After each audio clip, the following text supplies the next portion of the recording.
Hello everybody, this is Mr. Fischel speaking. Today we're going to talk about Learning Target 4.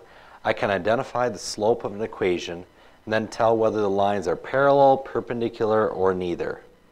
Well, first of all, let's make a few graphs. I have this TI Inspire calculator out in front of me. You don't need to take notes in this part, but if you could just pay attention, that'd be great. So I'm going to open up a new document and I'm going to make a graph right here.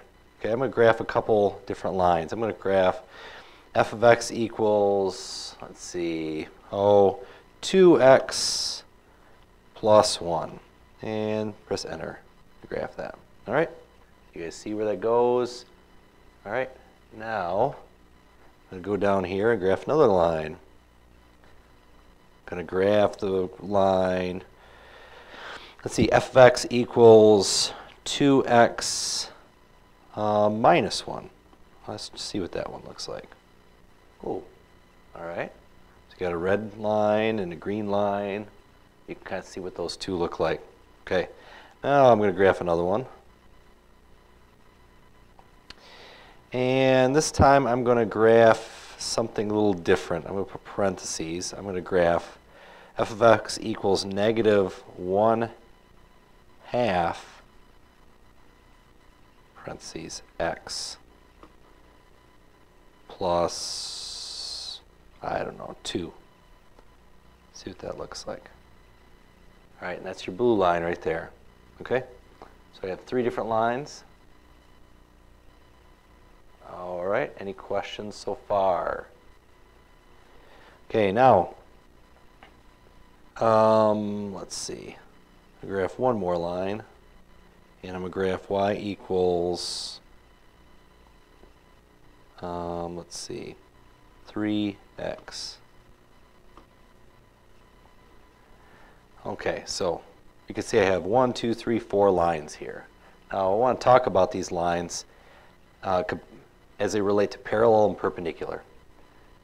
So if you can see, the red and the green lines are parallel, right? And we know parallel, they're parallel because they're never going to intersect.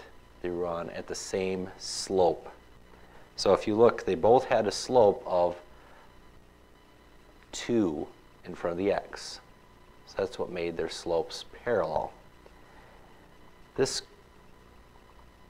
line right here, the blue line, its slope was y equals negative 1/2 x and plus 2. Okay, so this one ends up being perpendicular, intersects these lines at a right angle. Then finally, y equals 3x, that's just a weird line here. It doesn't really make any difference, so that's not parallel or perpendicular, that just happens to intersect.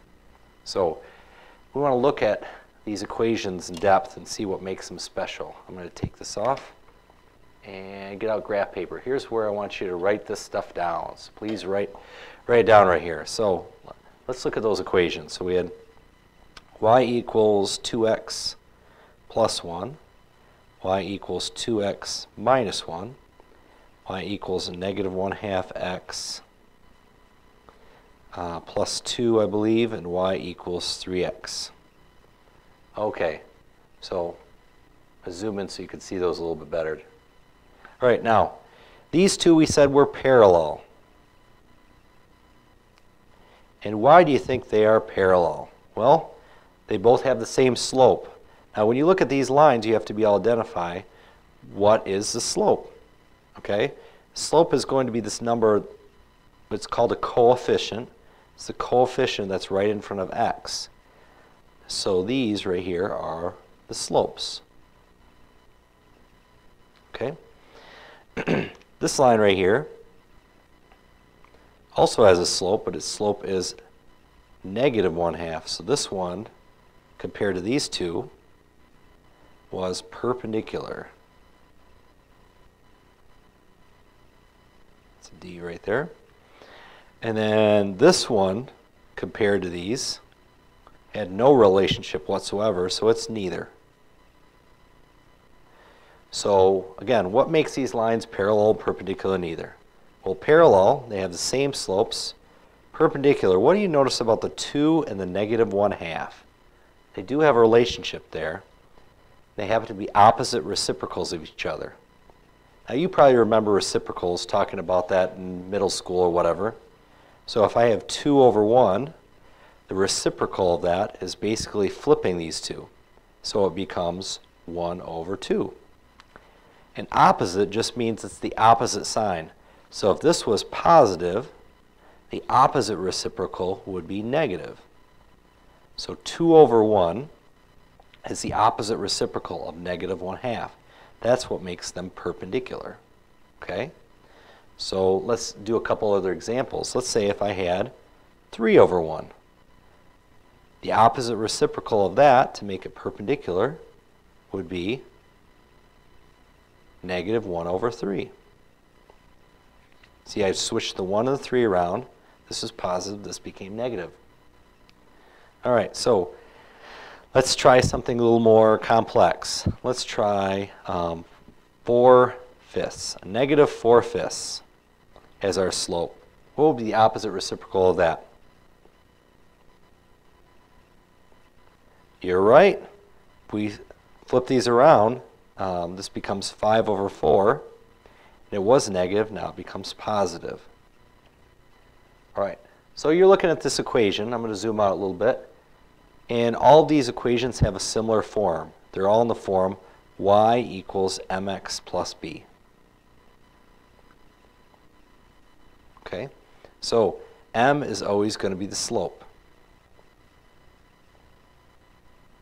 So again, when m is the same for two equations, the two equations are going to be parallel. If they are opposite reciprocals of each other, they're going to be perpendicular, and anything else would just be neither. So let's have you look at a couple. Y equals 5x plus 3. Y equals negative 1/5 x plus 5. What do you think these are? Parallel, perpendicular, or neither?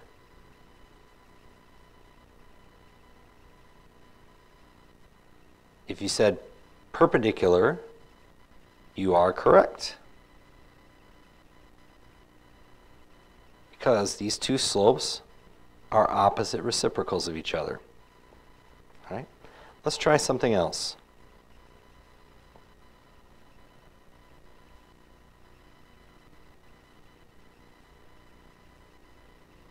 What do you think these two equations are going to be?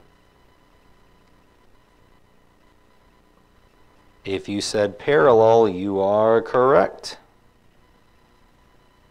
Because these two slopes are the same. So the slopes are the same, they are parallel. How about this one? Let me throw a tricky one here at you.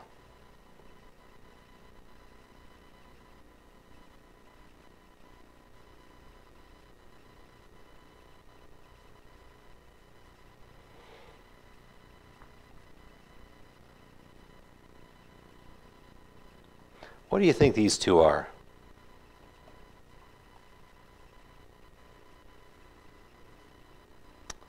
Well, if you said neither, you would be correct. You're probably wondering, well, that's 2/5. That's 5 over 2. Those are reciprocals, right? That's correct, but they're not opposite reciprocals. So in order to be perpendicular, one would have to be positive and the other one would have to be negative. All right? So going back to our learning target, I can identify the slope of an equation and then tell whether the lines are parallel, perpendicular, or neither. So the slope, again, is the coefficient of x. So whatever is right in front of x. Okay? And if they're the same, they're parallel. If they're opposite reciprocals, they're perpendicular. And if they are anything else, they're neither. Okay, well, I do have one more thing to show you. And it goes back to your algebra days. So think back to when you had algebra. Maybe you had Mr. Hammond or Mr. Benson or Mr. Dodge or maybe someone else, Miss Mancuso, Mr. Bullard. All right, so think about this. What if I have 2y equals 4x plus 8, and I have 3y is equal to 6x plus 15. What do we know about those two lines right there? Are they parallel, are they perpendicular, or are they neither? Well, if you said to look right before the x, you're on the right track. The only problem is these equations are a little different. They're different because this starts with a 2y instead of y. This starts with a 3y. And that's a little different. In order to solve for the slope, we need to put our equations in y equals mx plus b form. All right, so that means we have to solve each of these equations for y, make them y equals. Then we can find the slope. So let's try that. We have 2y equals 4x plus 8 over here, and we have 3y equals 6x plus 15 over here. So going back to algebra, if I wanted to solve for y, what would I have to do to get rid of this 2y?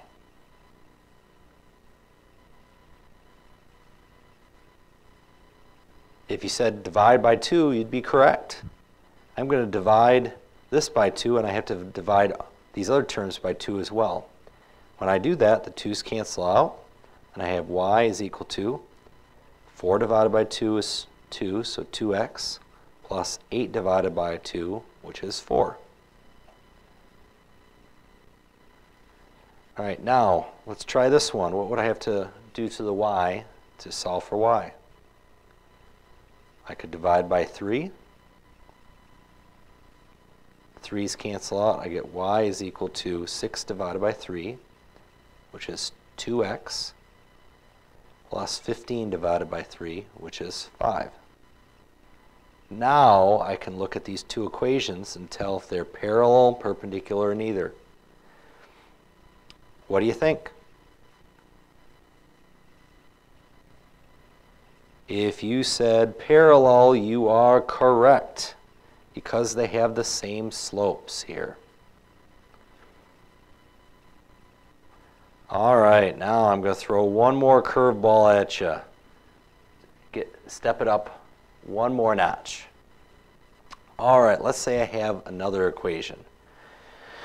I have 2y plus 3x equals 12.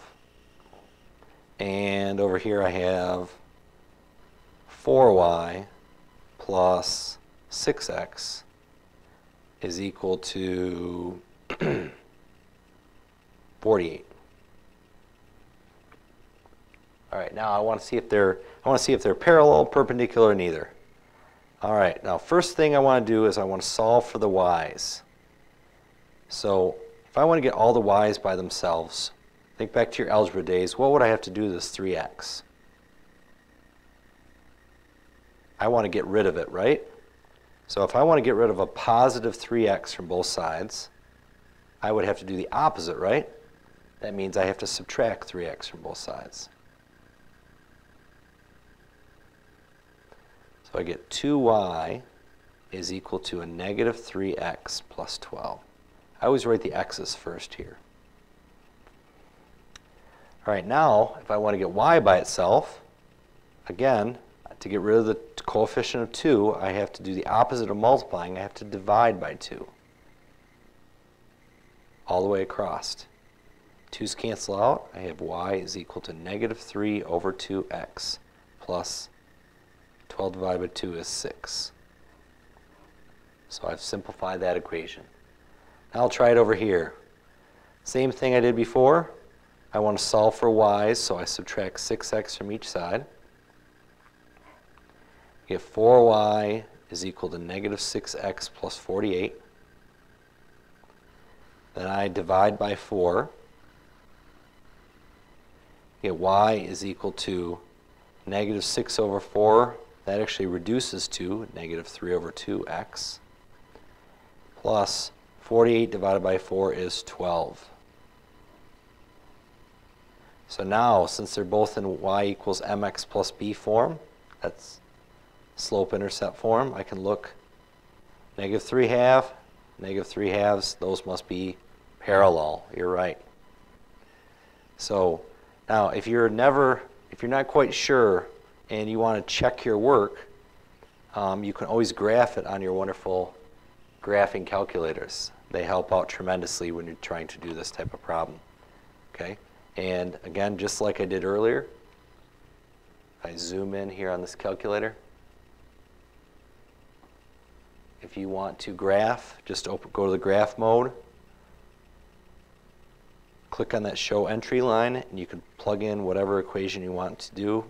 So as long as you solve them for y equals, it's very easy to see if they're parallel or not parallel, or perpendicular.